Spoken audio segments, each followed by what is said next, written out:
नमामि विनायकं गुरुं नौमि साकरे नाम विश्रुतं येषां चरणसान्निध्यात् जीवा मुक्ता भवन्ति साखरे वंशविख्यातं ज्ञानदानपरायणं विनायकं गुरुं वन्दे भवबन्धविमुक्तये। पत्रं पुष्पं फलं तोयं यो मे भक्त्या प्रयच्छति तदहं भक्तोपहृतमश्नामि प्रेतात्मनः। मग निश्चिम भावोल्लासे मज अर्पावयाचे निमिषे फ एक आवडे तैसे भलतयाचे हो। श्रीमद् भगवद्गीता अध्याय 9व्या अध्यायातील 26व्या क्रमांकाचा श्लोक आहे। या श्लोकातून स्वतः भगवंत भक्तीचं स्वरूप प्रतिपादन करतात, नाम प्रकट करतात। प्रतिवर्षाप्रमाणे संपन्न होणारा हा नामोत्सव ग्रामस्थ भाविक भक्त उत्तूर त्या सर्वांच्या सहकार्याने त्या नामोत्सवातील आजची ही सेवा आहे। काहीच चिंतन करण्याचा प्रयत्न करू। मनुष्य जीवनामध्ये मनुष्य म्हणून जीवन जगत असताना मनुष्याने नेमकं काय करावं, तर मनुष्य म्हणून जीवन जगत असताना प्रत्येक मनुष्याने जीवनामध्ये भक्तीचा अंगीकार करावा बरं का। नवे जो आपल्याला मनुष्य जन्म प्राप्त झालेला आहे तो भक्ती करण्याकरता मनुष्य जन्म प्राप्त झालेला आहे बरं का।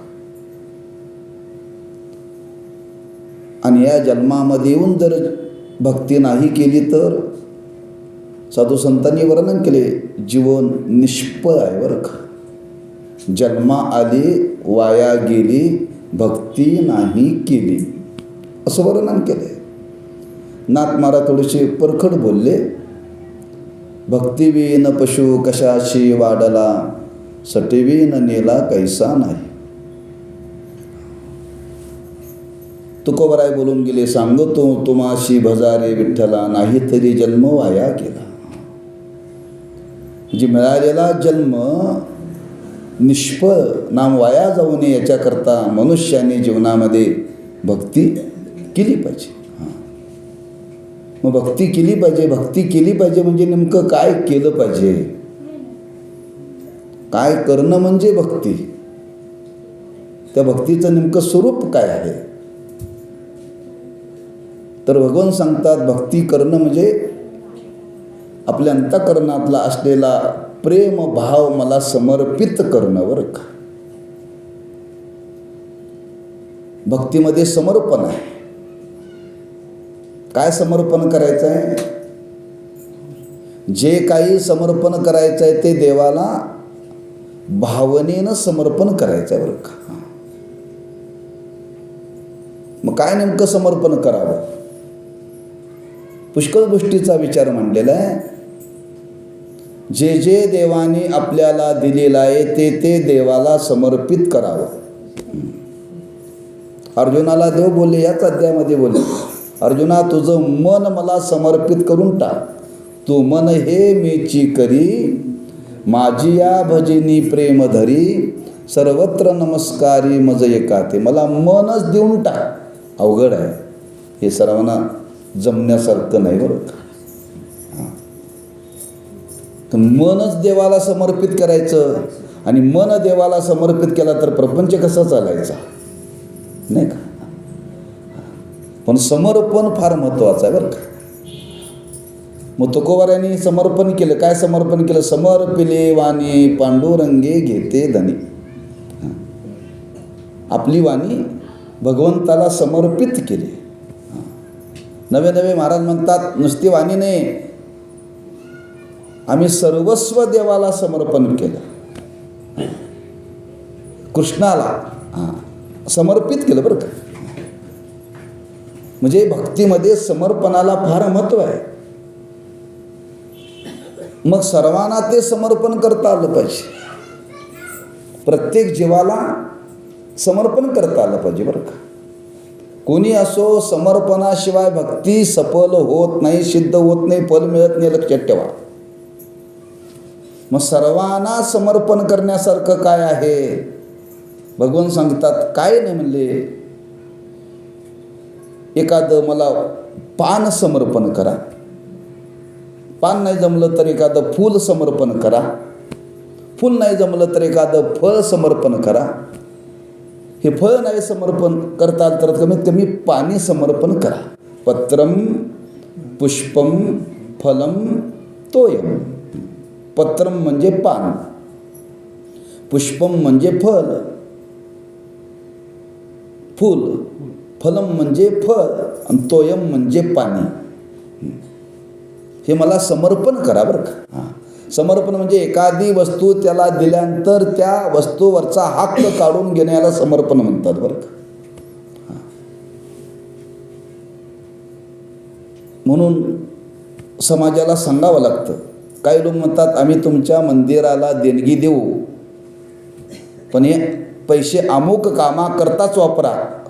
तुम्ही एकदा दान दिले ना, तुम्हाला सांगायचा अधिकारच नाही, सांगायचा अधिकार नाही. कारण त्या पैशावरची सत्ता तुम्ही काढून घेतली, हे माझं नाही, आता हे तुमचं आहे, काय करायचं ते करा. कन्यादान केलं जातं आणि कन्यादान केल्यानंतर आता काय करायचं ते तुम्ही करा, त्याला सांगावं लागतं त्या पाहुण्यानं. आता आमचा हक्क राहिला नाही, म्हणजे समर्पण आहे बरं का. तसं त्या भगवंताला काय समर्पण करावं, आपल्या यथाशक्तीने आपण समर्पण करावं आणि ते सर्वांना करता येण्याजोगं आहे. म्हणून देवच बोलले, काय नाही म्हणले, मला एखादं तुम्ही पान जरी समर्पण केलं तरी चालेल. मग कोणतं पान समर्पण करावं? देवाला आवडतं ते, देवाला जे आवडतं ते. मग भगवंताला कोणतं पान आवडतं? तुळशीचं पान आवडतं बरं का. तुळशीचं पान देवाला फार आवडतं. म्हणजे भगवान विष्णूला तुळशीचं पान आवडतं आणि भगवान शिवाला बेलाचं पान आवडतं बरं का. अतिशय प्रिय ते त्याला. म्हणून पत्रम, एक तुळशीचं पान जरी तुम्ही देवाला अर्पण केलं, पण ते अर्पण करत असताना भावपूर्वक केलं पाहिजे. नुसतं अर्पण करून चालत नाही, लक्षात ठेवा. म्हणजे तुळशीचंच पान आहे, पण ते अर्पण करायचं आहे देवाला, पण ते अर्पण करत असताना त्या पानाबरोबर आपल्या अंतःकरणातला भावही तिथं समर्पित झाला पाहिजे बरं का. भावपूर्वक ती वस्तू देवाला समर्पित केली पाहिजे. आता तुळशीचं पान म्हणजे सामान्य आहे, फार त्याची किंमत नाही आहे, पण परमार्थाच्या दृष्टीनं फार किंमत आहे बरं का. परमार्थाच्या दृष्टीनं फार किंमत आहे तुळशीच्या पानाला. आम्हाला फक्त देवळात आल्यानंतर तेवढं आठवतं. तुम्ही पंढरपूरला गेलं की लोक काय म्हणतात, हे तुळशी हार घेऊन जावा पांडुरंगाला बरं का. आपल्या दारामध्ये तुळशी एवढ्या आहेत, आपल्याला त्याचं काय वाटतं, मग तिथं येताना ते म्हणतात 50 रुपये 100 रुपये किंमत आहे का नाही तिथं. किंमत केली जाते का, ती देवाला द्यायची आहे. पण खरीच त्या तुळशीच्या पानाची काय किंमत आहे तुम्हाला जर जाणून घ्यायची असेल तर पुराणातला कथाभाग पहा.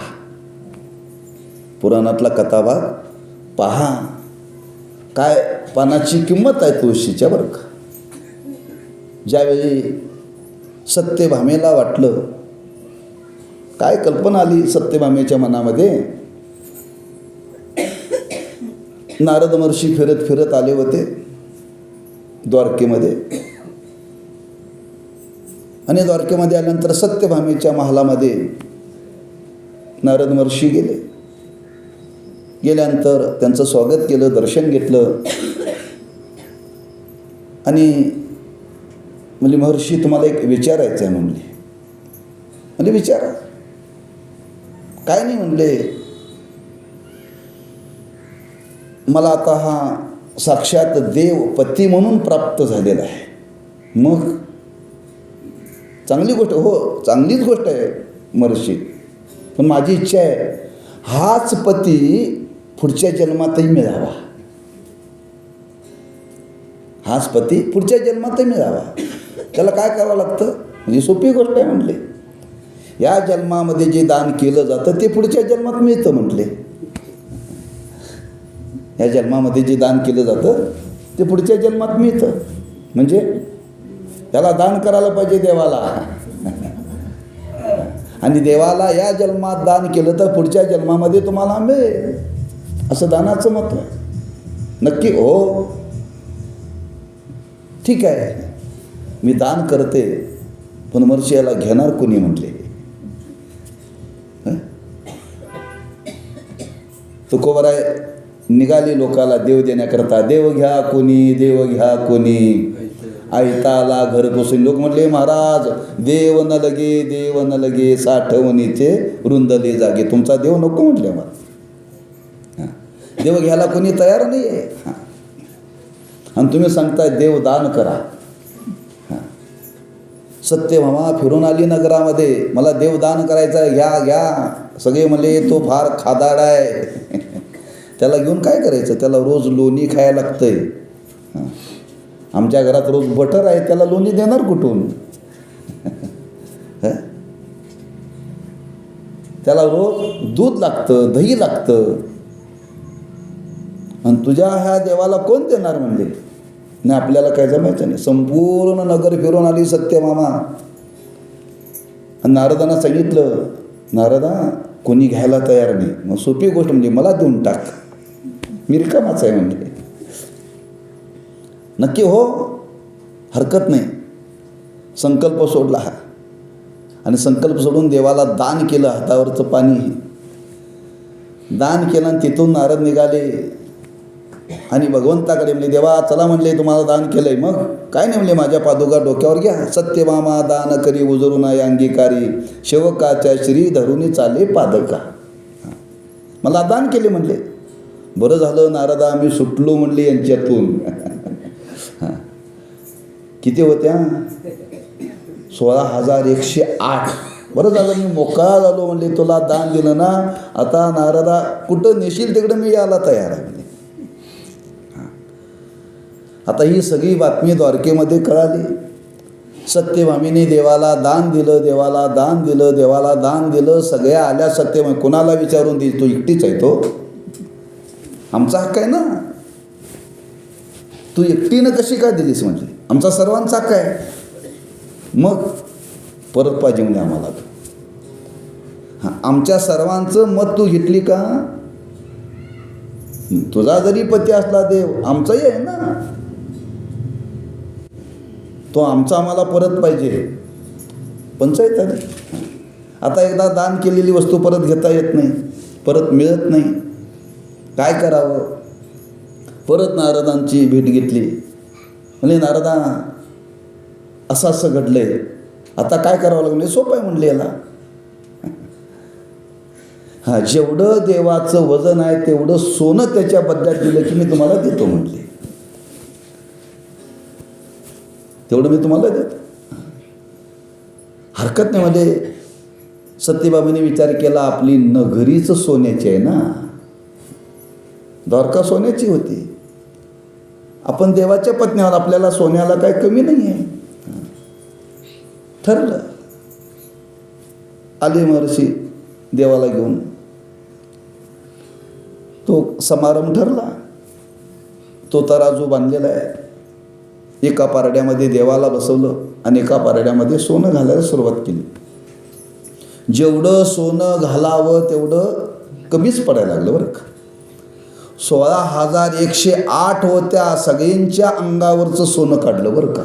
काय असेल तुम्ही कॅल्क्युलेशन घरी गेल्यानंतर करा. आज जर पट्टेवाल्याच्या बायकोच्या घरात जर 1 तोळ्याचं गंठण असतं तर त्या देवाच्या बायका होत्या हो. सगळं सोनं घातलं तरी पारडं वर येईना. कोठारात जेवढं सोनं होतं तेवढं घातलं. या विचार करा, हे बाबाचं वजन तरी किती आहे. हां, पारडं वर येईल. सगळ्यांचे विचार थांबले, काही सुचेना. म्हणजे काय करावं? सगळं सोनं घातलं तरी पारडं वर येत नाही. रुक्मिणी मातेने जाणलं. आता ह्या देवाला जर दान दिलेलं आहे, ह्याला जर परत घ्यायचं असेल तर एकच, ह्याला सोनं आवडत नाही, ह्याला तुळशीचं पान आवडतं. म्हणून रुक्मिणी माता उठली, अंगणामध्ये गेली, तुळशी वृंदावनाची पूजा केली. पूजा केली की त्यातलं पिकलेलं पान घेतलं बरं का. ते पात्रामध्ये घेतलं, आली पारड्याजवळ, भगवंताच्या चरणाची पूजा केली. आणि ज्या पारड्यामध्ये सोनं घातलं होतं, त्या पारड्यामध्ये तुळशीचं पान ठेवल्यावर पारडं सरकन वर गेलं बरं का. सोन्याचं वजन जास्त काय का पानाचं वजन जास्त? ह्याला म्हणतात पानाची किंमत आत्ता कळाली बरं का. म्हणजे एका बाजूला संपूर्ण द्वारकेतलं सोनं घातलेलं आहे, तरीही पारडं वर जात नाही. पण एक तुळशीचं पान ठेवल्यानंतर ते पारडं वर गेलं. काय त्या ताकद आहे पानामध्ये. भगवंताला दाखवून द्यायचं होतं, माझा स्वीकार करायचा असेल, माझी किंमत करायची असेल तर माझी संपत्तीशी किंमत करू नका, माझी किंमत भक्तीशी करा, प्रेमाशी करा, भावनेशी करा. आणि ते एखादं पान द्यायचं असेल तर ते भावनेने द्या, मी स्वीकार करतो. पत्रम म्हणजे देवाला एखादं भावपूर्वक तुळशीचं पान जर दिलं तर देवाला ते प्राप्त होतं, देव त्याचा स्वीकार करतो बरं का. म्हणून भगवंतानी इथं पहिला विचार म्हणला पत्रम, दुसरा विचार म्हणला पुष्पम, फूल बरं का. आता फुलं देवाला आवडतात, त्यातही वर्गीकरण आहे. प्रत्येक देवाला आवडणारं फुल वेगळं बरं का. प्रत्येक देवाला आवडणारं फुल वेगळं. भगवान विष्णूला कुठलं फुल आवडतंय? कमळाचं. म्हणून श्रावण महिन्यात किंमत फार त्याची बरं का. सत्यनारायणाची पूजा करताना कमळाचं फूल लागतं, दुसरं चालत नाही बरं का. ते फार किंमत. एरवी त्या फुलाला कोणी विचारत नाही,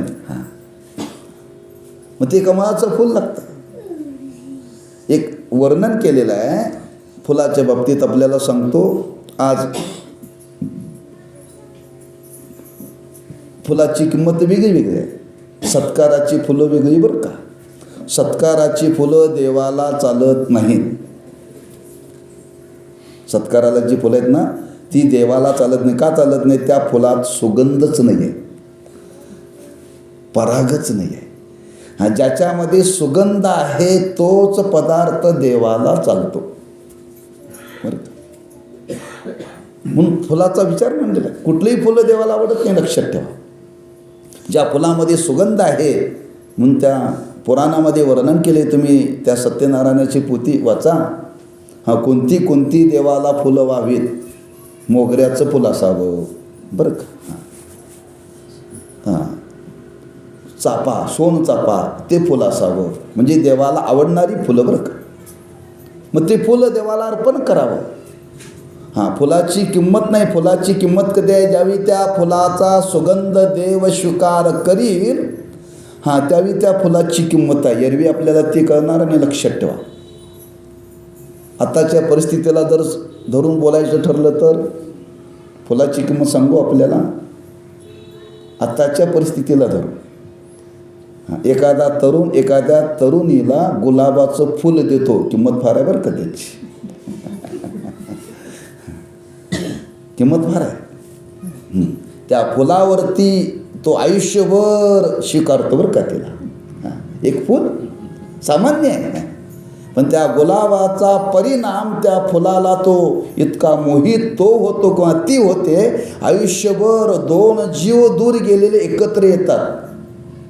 जर एखाद्या गुलाबाच्या फुलाने दोन माणसामध्ये जर प्रेम निर्माण होतं, तर देवाला फुल देण्यामध्ये काय निर्माण होत असेल थोडा विचार करा. फुलामध्ये काय ताकद आहे, काय सामर्थ्य आहे. मग ते फुल देवाला अर्पण करावं बरं का. पण कुठलं अर्पण करावं? माणसं काय करतात? पहाटे फिरायला जातात आणि दुसऱ्याच्या दारातली चोरून फुलं आणतात. अरे तुम्ही फिरायला आलायसा का फुलं चोरायला आलायसा? हां, दुसऱ्याच्या दारातली फुलं चोरून देवाला घालू नका, देव त्याचा स्वीकार करत नाही. हां, मग तुमच्या दारात लावा. हां, नाही फुलं पाहिजे, तुमच्या दारात नसेल चोरून आणू नका, मग विकत तरी आणावीत का? शास्त्रामध्ये वर्णन केली, विकतची फुलं सुद्धा देवाच्या पूजेला चालत नाहीत. माहिती असं म्हणून तुम्हाला सांगतो बरं का. हा, विकतची फुलं सुद्धा देवाच्या पूजेला चालत नाहीत बरं का. का चालत नाही? तो ती शेतातून निघाल्यापासून आपल्या दारात येईपर्यंत ती किती लोकांना स्पर्श करत येतात. हां, त्याचं पावित्र्य राहतंय? नाही राहतं बरं का. पावित्र्य राहत नाही, लक्षात ठेवा. त्यातला परागही राहत नाही. हां, त्या फुलाचं फुल पण राहत नाही. म्हणून विकतची फुलंसुद्धा देवाला चालत नाही. इदन्न मम, मी पदरचं सांगत नाही, शास्त्राच्या आधाराने सांगतोय बरं का.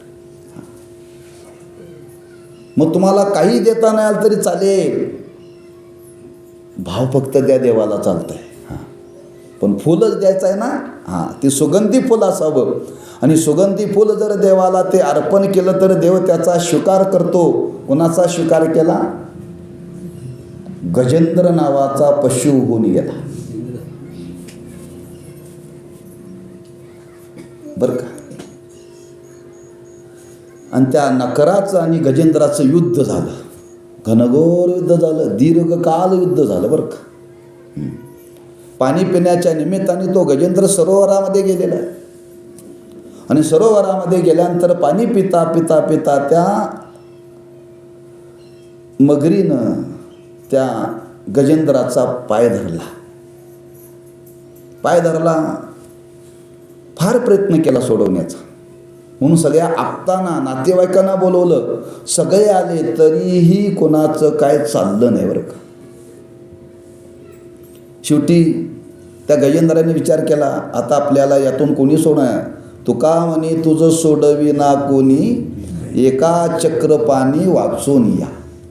हे गजेंद्राच्या लक्षात आलं बरं का. म्हणून त्या गजेंद्राने काय केलं, ज्या सरोवरामध्ये त्या नकराशी युद्ध करता करता एवढा काळ गेला, कोणी आपल्याला सोडू शकत नाही, म्हणून त्याच सरोवरामध्ये कमळाची फुलं होती. आणि त्यातलं एक फूल सोंडेनं घेतलं बरं का.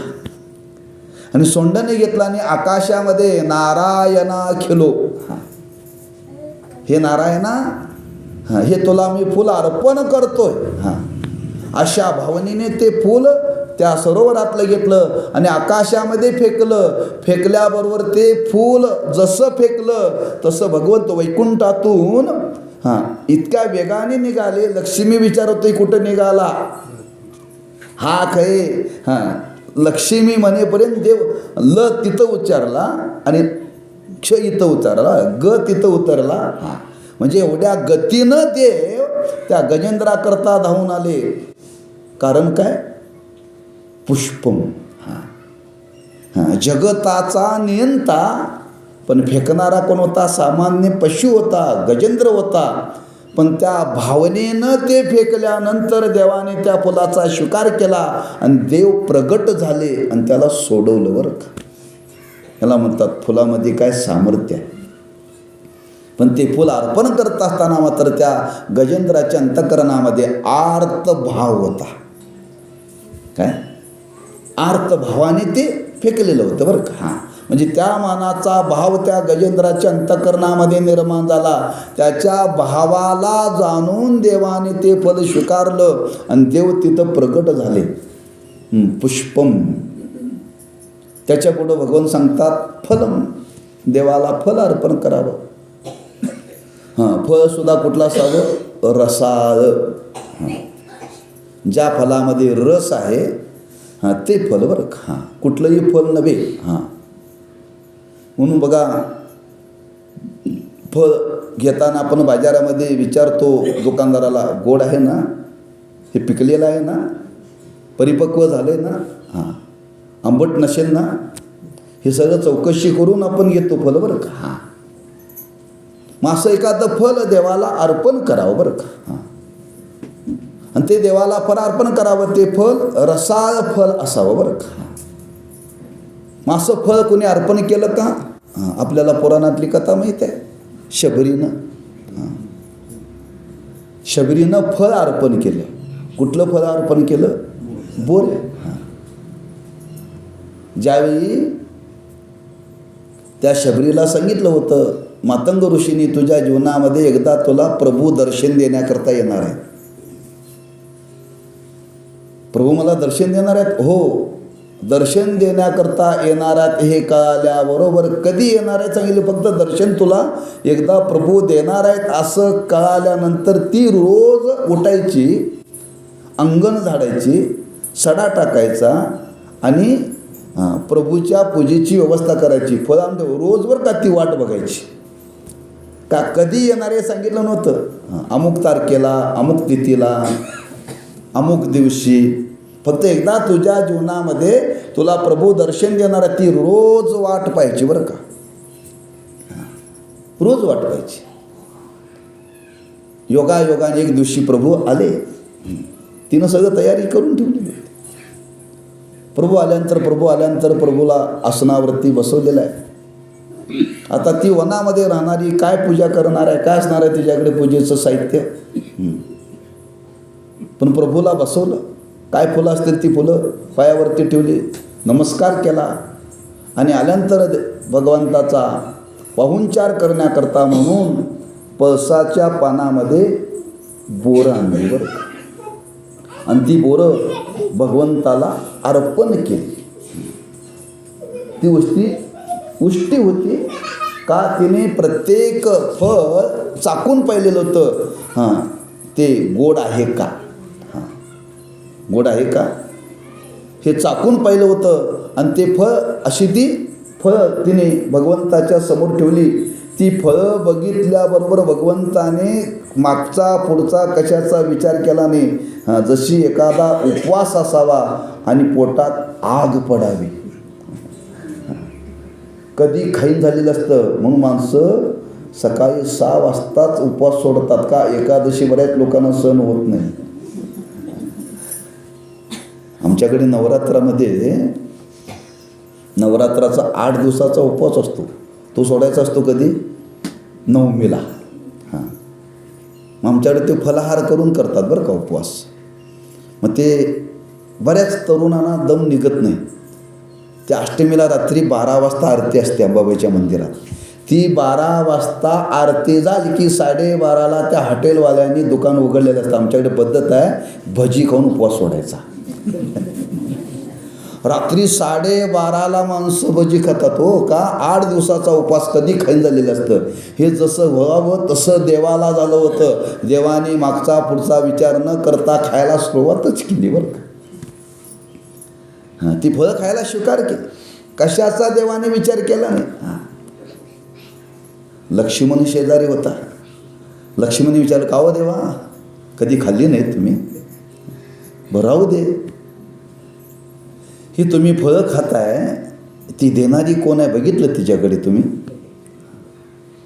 तिचा अवतार बघा, तिचे केस बघा, काय तिनं मेकअप काय केलं आहे? आंघोळ कधी केल्या? केस विंचरलेले नाहीत, अंगाची दुर्गंधी येते, दात कधी घासले नाहीत. बघा तरी देवा तिच्याकडे. हे बघून तरी त्याचा स्वीकार करा ना. कधी तुम्हाला खायला मिळालं नाही. देव शांत ऐकून घेत होते लक्ष्मणाचं, पण देव खातच होते बरं का. देवाने सांगितलं, लक्ष्मणा तुझं म्हणणं बरोबर आहे, काय चुकीचं नाही. त्या शबरीनं जी फळं दिली ना, मी त्या शबरीकडे बघितलंच नाही. ती कुठल्या जातीची आहे, तिचं वय काय आहे, तिनं केस विंचरलेत की नाही, तिनं कपडे बदलले की नाही, आंघोळ केली की नाही, दात घासले की नाही. फक्त ते फळ देताना त्याच्या अंतकरणातला मी भाव पाहिला. अंतरीची घेतो गोडी, पाहे जोडी भावाची. मी शबरीकडे बघितलंच नाही लक्ष्मणा, फक्त तिच्या अंतकरणातला भाव. का शबरीने जी फळं दिली होती ती फ्रीजमध्ये आणून दिली नव्हती, लक्षात ठेवा. तिच्या अंतःकरणामध्ये भाव होता, त्रैलोक्याचा नायक आज माझ्या दारामध्ये येतो, माझं सौभाग्य आहे. हां, इतकी उत्कटता तिच्या अंतःकरणामध्ये होती, माझं सौभाग्य, आज भाग्य उदयाला आलेलं आहे, एवढ्या भावनेनं ती उत्कट झाली होती. ती म्हणली माझ्या जीवनाची सार्थकता झाली. भावपूर्वक ते फळ त्या शबरीनं अर्पण केलं. त्याच्यापुढं वर्णन केले, तोयम, तोयम म्हणजे पाणी. रंतीदेव नावाचा एक राजा होऊन गेला. हां, आणि त्या रंतीदेव नावाच्या राजाने भगवंताला पाणी अर्पण केलं बरं का. हां, जे देवाला पाणी द्यावं, कुठलं द्यावं? बिस्लरीचं. ते बिस्लरीचं आहे काय, शुद्ध झालेलं आहे काय, गढूळ आहे काय, देव पाहत नाही बरं का. हां, पाहत नाही, लक्षात ठेवा. ते पाणी देत असताना त्या देणाऱ्याच्या अंतःकरणामध्ये भाव आहे का, बरं का, भाव आहे का, एवढंच पाहतो. हां, बाकी काय पाण्याच्या बाबतीत वर्णन केले, पाणी शुद्ध असावं का पाणी पवित्र असावं? हो डॉक्टर साहेब, पाणी पवित्र असावं. पाणी पवित्र, हे पाणी पवित्र कशावरून ठरवलं जातं? ज्याचं अंतःकरण पवित्र आहे त्याच्यावरून ठरवलं जातं बरं का. म्हणून त्या पूजेच्या बाबतीत वर्णन केले. आपल्याला जाता जाता सांगतो, तुम्ही देवाच्या पूजेला पाणी आणलेलं आहे, देवाला नैवेद्य दाखवायचं आहे. देवाला नैवेद्य दाखवत असताना त्या तांब्यामध्ये जर तुम्ही ही बोटं बुडवली तर ते पाणी देवाला चालत नाही, चालत नाही बरं का. ह्या नकाचा स्पर्श झाला की पाणी अपवित्र झालं. नख ही अशुद्ध आहेत बरं का. नख पाण्यात कधी बुडवायची नसतात. देवाला पाणी देत असताना त्यात पळी ठेवायची. हां, पळी नसेल तर त्या हातावरती ओतून घ्यावं आणि मग देवाला नैवेद्य दाखवा. किंवा जेवताना सुद्धा तांब्यात पाण्यात बुडवून पाणी फिरवू नये. हां, बऱ्याच महाराज लोकांना सुद्धा माहिती नाही बरं का. पवित्रता सांगायचं, पवित्रता बरं का. हां, पाणी हे पवित्र असावं. हां, आणि ते पवित्र कोण? देणाऱ्याचं अंतःकरण. त्याच्या अंतःकरणामध्ये जर भाव असेल तर तो परमात्मा, हां, पाणी कुठून आणलं, कसलं आणलं हे तो देव कधी पाहत नाही बरं का, त्याचा स्वीकार करतो. म्हणून तुम्ही एखादं फल देवाला समर्पण करा, एखादं फूल समर्पण करा, एखादं फळ समर्पण करा, एखादं पाणी समर्पण करा, ते भावपूर्वक समर्पण करा. देवाने हे 4 प्रकार का सांगितले? हे 4ही अर्पण देवाला करायला पाहिजे असं देवाला सांगायचं नाही आहे बरं का. ह्या 4पैकी एकही कोणतंही अर्पण केलं तरी चालतं. मग त्याला क्रम असा का दिला? त्याचं कारण आहे, कधी कधी झाडाची पानं मिळतात पण कधी फळं मिळत नाहीत. कधी कधी फळं मिळतात पण पानं मिळत नाहीत बरं का. कधी फूल मिळतं तर कधी पान मिळतं.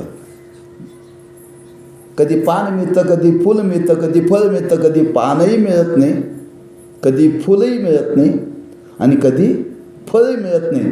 तरी पाणी कधी मिळत नाही असं कधी घडत नाही बरं का.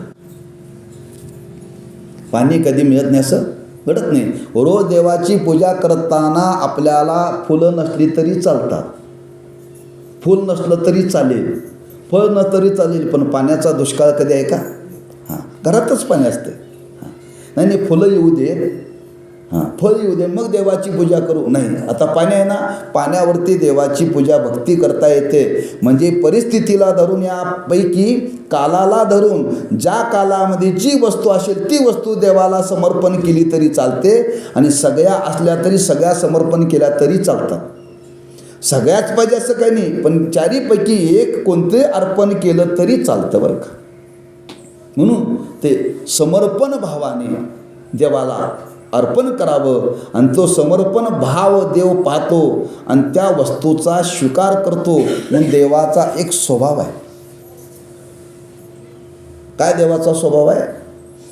आपण काय देतो हे देव कधीही पाहत नाही बरं का. आपण कोणत्या भावनेने देतो हे देव पाहतो, लक्षात ठेवायचं.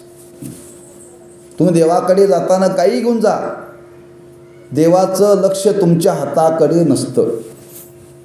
हाताकडे नसतं. तुम्ही काय घेऊन येता हे देव कधीच पाहत नाही बरं का.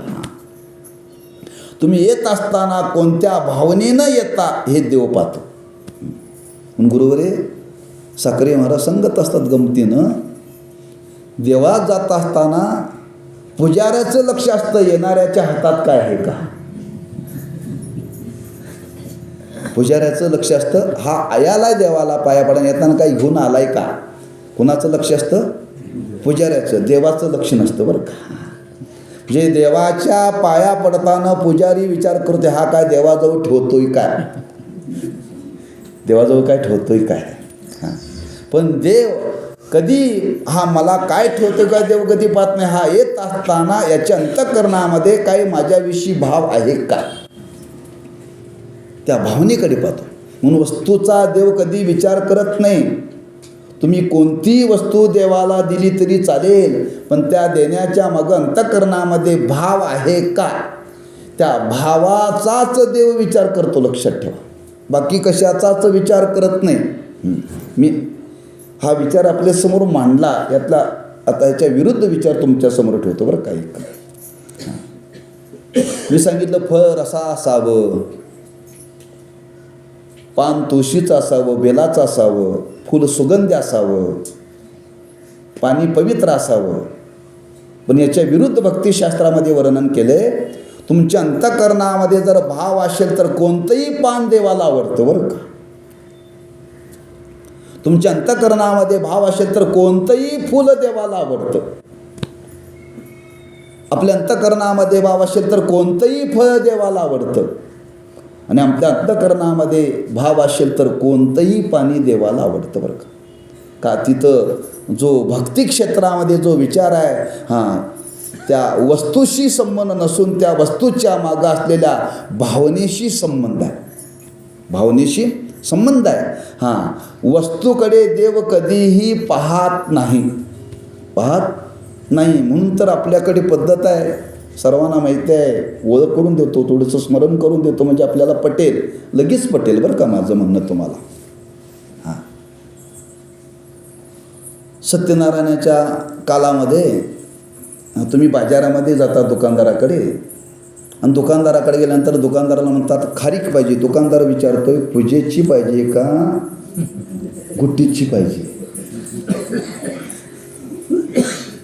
दुकानदार काय म्हणतो, पूजाच्या खारका पाहिजेत का गुट्टीच्या खायच्या पाहिजेत. म्हणजे दुकानात पूजेच्या खारका वेगळ्या आणि खाण्याच्या खारका वेगळ्या. तुम्ही दुकानात गेला सोपारी तो म्हणतोय पूजेची पाहिजे का खायची पाहिजे. तुम्ही कापड दुकानात गेल्यानंतर तो दुकानदार विचारतोय वापरायला कपडे पाहिजेत का आहेरायला पाहिजेत. याचा अर्थ काय, जे हलकं असेल ते देवाला बरं का, जे चांगलं असेल ते आपल्याकडे. म्हणून किडलेल्या खारका ते सगळं बघा त्या सत्यनारायणच्या पूजेच्या पुढीतलं काय काय सगळं काय चांगलं खाण्यासारखं काय नसतं बरं का. ते पूजा झालं की ते नदीला सोडावंच लागतंय. ठेवण्यासारखं काय नसतं का. त्याचं कारण आहे देवाला काहीही दिलं तरी चालतं, हा त्याच्या मागचा भाव आहे का. देव ती खारीक तुम्ही किडलेली आणल्या का चांगली आली पाहत नाही, तुम्ही देत असताना भाव चांगला आहे का हे पाहतो बरं का. पण देताना चांगल्या भावनेनं द्यावं बरं का. तुमची जर भावना जर किडकी असेल, देव म्हणतो तुमच्या पोटाला कसं घालायचे माझ्या हातात आहे म्हणतो. जर किडक्या भावनेने दिलं तर आपल्याही पोटाला तसंच येतं आहे बरं का.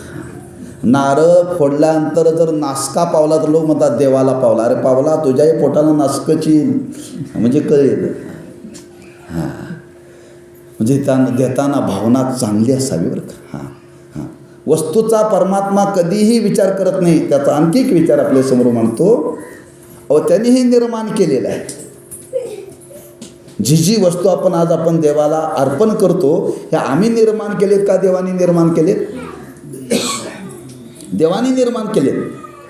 त्याच्याकरता निर्माण केलेत का आमच्याकरता निर्माण केलेत. आमच्याकरता निर्माण केलेत. त्याला यातलं काही लागत नाही का. तो नित्य तृप्त आहे. तो नित्यतृप्त आहे. त्याला काहीही द्यावं लागत नाही, त्याला फुलं द्यावं लागत नाही, फळं द्यावं लागत नाही, पाणी द्यावं लागत नाही, त्याला रोज नैवेद्य दाखवावं लागत नाही, काहीही लागत नाही. तो नित्यतृप्त आहे. त्याला जर काय लागलं असतं तर अवघड झालं असतं. लक्षात ठेवा. काय रोजचा नैवेद्य देवाला दाखवलेला जर देवाने जर खाल्ला असता तर आम्ही काय केलं असतं? रेशनमध्ये नाव वाढवावं लागलं असतं. घरात किती माणसं खातात, बरोबर आहे ना? त्याच्यावरती धान्य तेवढं मिळतं का नाही? तेव्हा त्या रेशनवाला सांगा, आमच्या घरात रोज देव जेवतो त्याच्या नावचंही धान्य पाहिजे. जेवत नाही म्हणून बरं आहे. जेवत नाही म्हणून बरं आहे. देव कधी काही खात नाही बरं का. त्याला काय द्यावं लागत नाही, फक्त आपल्या भावनेचा तो स्वीकार करतो बरं का. आपल्या अंतःकरणातला असलेला भाव देवासमोर प्रगट करण्याकरता निमित्त आहे पान, निमित्त आहे फूल, निमित्त आहे फळ, निमित्त आहे पाणी. हे दिल्यानंतरच भक्ती ठरते असं नाही बरं का. काहीतरी निमित्त, तो भाव प्रगट करण्याकरता काहीतरी निमित्त लागतं. आणि ते निमित्त म्हणून पदार्थ देवाला अर्पण करायचे असतात. आणि भावपूर्वक ही वस्तू जर देवाला अर्पण केली तर परमात्मा त्याचा स्वीकार करतो का. देव बोलले, आम्ही भावाचे पाहुणे भुकेले. देव सांगतात, अर्जुना आम्हाला भावाची भूक लागते. थोर प्रेमाचा भुकेला हाची दुष्काळ तयाला बरं का. भाव लागतो आणि तो भाव फक्त परमात्मा त्या वस्तूच्या मागचा असलेला स्वीकार करतो. देवाने वर्णन केले, एखाद्याने असं भावपूर्वक कोणती वस्तू जर अर्पण केली तर त्या भावनेचा आमच्या जीवनामध्ये किती परिणाम होतो. देवाने वर्णन केले, मग निश्चिम भाव उल्लाशे मज अर्पावयाची निमिषे एक आवडे तसे भल तयाचे हो. निश्चिम भाव उल्लाशे मज अर्पावयाचिनी मिशे नाम निमित्त. तुमच्या अंतःकरणामध्ये माझ्याविषयी असला निश्चिम भाव, तो भाव प्रगट करण्याकरता निमित्त आहे. तो देणारा भल तयाचे हो. 18 पगड जातीतला कोणी असो, पशु असला तरी मी देव म्हणतो त्याचा स्वीकार करतो. भल तयाचे, भलता सलता कोणी असो, फक्त निश्चिम भाव आहे का. अरे अर्जुना, अशा भावपूर्वक क्रियेतून जर त्यांनी मला एखादी वस्तू जर अर्पण केली तर त्या भावनेचा आमच्या जीवनामध्ये काय अवस्था निर्माण होते. देवाने वर्णन केले. एखाद्याला फळ दिल्यानंतर, फळ खाताना माणसं कसं खातात? देठासहित खातात का देठ काढून खातात? देठ काढून खातात, त्यातले बी काढून खातात. देव बोलले, एखाद्याने जर मला फळ दिलं तर मग देटून फेडिता शेवी. त्याचा तो भाव पाहिल्यानंतर त्याच्या भावाला मी एवढा बोलतो, त्या भावाच्या भरामध्ये हे देठ काढायचंही मी विसरून जातो बरं का. याला म्हणतात भाव. म्हणजे देणाऱ्याच्या अंतःकरणामध्ये एवढा भाव आहे, त्या भावाला देव स्वतःला विसरतो. अरे देठ काढून खायला पाहिजे हे भानही देवाला राहत नाही. देटून फेडिता बरं का. त्याच्या पुढं वर्णन देवाने केलं, अरे अर्जुना, अशा भक्ताने मला भावपूर्वक एखादं फुल दिलेलं आहे. फुलाचा संबंध कुठं आहे? तोंडाशी का नाकाशी? पण देणाऱ्याचा भाव बघितल्यानंतर त्या भावाच्या भरात ते नाकाकडे नेण्याच्या ऐवजी मी तोंडात घालतो बरं का. मुखीची घाली काय भावाशेत. म्हणजे ते फूल आहे ते नाकाजवळ न्यायला पाहिजे, पण त्या भावनेच्या भरामध्ये मी ते तोंडात घालतो. ते फळ आहे त्याचा देठ काढला पाहिजे, पण भावनेच्या भरामध्ये मी देठासहित खातो. म्हणजे आपण काय अर्पण करतो हे देव कधीही पाहत नाही. त्या देण्याच्या मागं आपल्या अंतःकरणामध्ये भाव काय आहे त्या भावनेचा स्वीकार करतो. म्हणून आज आपल्याला भक्ती करायची आहे. भक्ती करण्याकरता काय लागतं? भाव लागतो. हा मुद्दा लक्षात ठेवा बरं का. आपण मनुष्य म्हणून जन्माला आलो आहे आणि मनुष्य म्हणून जन्माला आल्यानंतर आपल्याला भगवंताची भक्ती करायची आहे. भक्ती करण्याकरता काहीही भांडवल लागत नाही. देवाकारणे भाव तस्मात द्यावे नलगे फारशे वित्त झाले एक चित्त तरी बहुत एवढ्यासाठी नका करू वाता हात गा. हरी राम कृष्ण. त्याला धन द्यावं लागत नाही, नलगे वित्त सांगितले बरं का. फक्त भावाची कारण म्हणून भक्ती करण्याकरता भाव लागतो आणि आपल्या अंतःकरणातला भाव देवाला समर्पण करण्याकरता काहीतरी निमित्त लागतं. म्हणून देवाला काहीतरी अर्पण करावं. म्हणून अर्पण करत असताना भावपूर्वक अर्पण करा, काहीही अर्पण करा. जाता जाता एक विचार सांगतो आणि थांबतो बरं का, की देवाचं दर्शन घेत असताना, देवाच्या भेटीला जात असताना आपण काहीतरी देवाला द्यावं, देवाच्या समोर ठेवावं. आपली ही वैदिक संस्कृती आहे बरं का. रिक्त हाताने कधीही देवाच्या दर्शनाला जाऊ नये. 2 मुद्दे सांगितलेत. एक देवाचं आणि गुरुचं दर्शन घेत असताना रिकाम्या हाताने कधी घेऊ नये बरं का. म्हणून देवाला येताना काहीतरी आणावं. म्हणून माणसं काय आणतात, कोण तांदूळ आणतं बरं का. यातलं काय पाणी नाही, फूल नाही, फळ नाही, मूठभर तांदूळ ते होतात देवाच्या समोर. महिला तांदूळ आणतात. पुरुष येताना काय करतो, एखादा रुपये काढतो, देवाच्या समोर ठेवतो. हा काही ना काहीतरी ठेवावं का. हां, थोरांचं दर्शन घेताना रिक्त हाताने घेऊन काहीतरी त्याला द्यावं. भाव प्रकट करण्याकरताचा विचार आहे. हां, मग एखादी वस्तू देवाला अर्पण करा. पण जाता जाता एक गोष्ट लक्षात ठेवा, तुम्ही या देवाच्या दर्शनाला या, काय ना काहीतरी ठेवा. पण एखाद्या वेळी तुम्ही काहीच घेऊन आला नाही, काहीच देवाला द्यायला तुमच्याजवळ नाही आहे, चालेल. काय करा, एक मस्तक आणि 2 आस्तक देवाच्या समोर ठेवा. एक वाक्य लक्षात ठेवा सांगतो, देवाच्या जवळ तुम्हाला काय ठेवताल तर ठेवू नका, पण देवाजवळचं उचलू नका. देवाजवळचं, हां, बरेच लोक देवाच्या समोर ठेवत नाहीत, पण देवाच्या जवळचं घेऊन जातात. हा फार मोठा दोष आहे बरं का, फार मोठा दोष आहे. हां, काय काय आज परमार्थामध्ये घडतंय बघा. थोडं स्पष्ट बोलतो. हां, सप्ताह करणारी म्हणतं सप्ताहातलंच खातात बरं का. हां, गावातून गोळा करायचं. हां, आणि त्यातलं शिल्लक राहिलेलं खायचं बरं का. हां, कसं कसं खातात मला खाली उतरल्यानंतर सांगा, विचारा म्हणजे सांगतो तुम्हाला बरं का. हां, खाऊ नये. हां, कधी धार्मिक कार्य करत असताना कमी पडलं तर पदरचं घालावं, पण शिलकीतलं खाऊ नये बरं का. त्याच्यासारखं पाप नाही आहे. तात्पर्य, देवाच्या समोर ठेवावं, देवाच्या जवळचं उचलू नये. म्हणजे तुम्हाला काय द्यायचं ते भावपूर्वक द्या. यातलं काही नाही देता तर कमीत कमी भावनेनं देवाच्या ठिकाणी नतमस्तक व्हा. आणि ज्याच्या अंतःकरणामध्ये भाव आहे, अशी भावातून जी जी क्रिया जीवनामध्ये घडेल, ती क्रिया म्हणजेच भक्ती आहे. आणि अशी भक्ती सर्वांना करता येते. आणि अशी भक्ती जर जीवनामध्ये घडेल तर आपलं जीवन कृतार्थ होईल. म्हणून अशी भक्ती जीवनामध्ये घडण्याकरता भगवंत स्वतः सांगतात, आपल्या अंतःकरणामध्ये भाव असावा आणि तो भावच देवाला समर्पित करावा. म्हणून निमित्त सांगितलं, पत्रम पुष्पम फलं तोयम यो मे भक्त्या प्रयच्छति तदं भक्तो बहुतमश्नामी प्रेतात मनः. मग निश्चिम भावोल्लाशे मज अर्पावयाची निमिषे फळ एक आवडे तैसे भलतयाचे हो. झालेली सेवा त्या भगवंताच्या चरणी समर्पित करू आणि त्या भगवंताकडे एवढंच मागू, हे देवा आमच्या जीवनामध्ये अशी भक्ती घडो.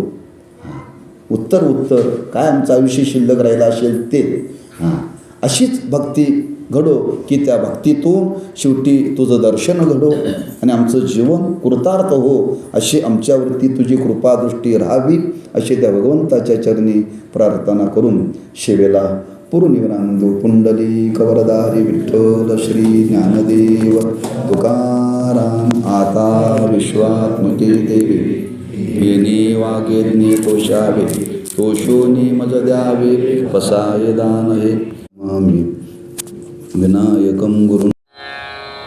धन्यवाद. असेच आमचे व्हिडिओ पाहत रहा.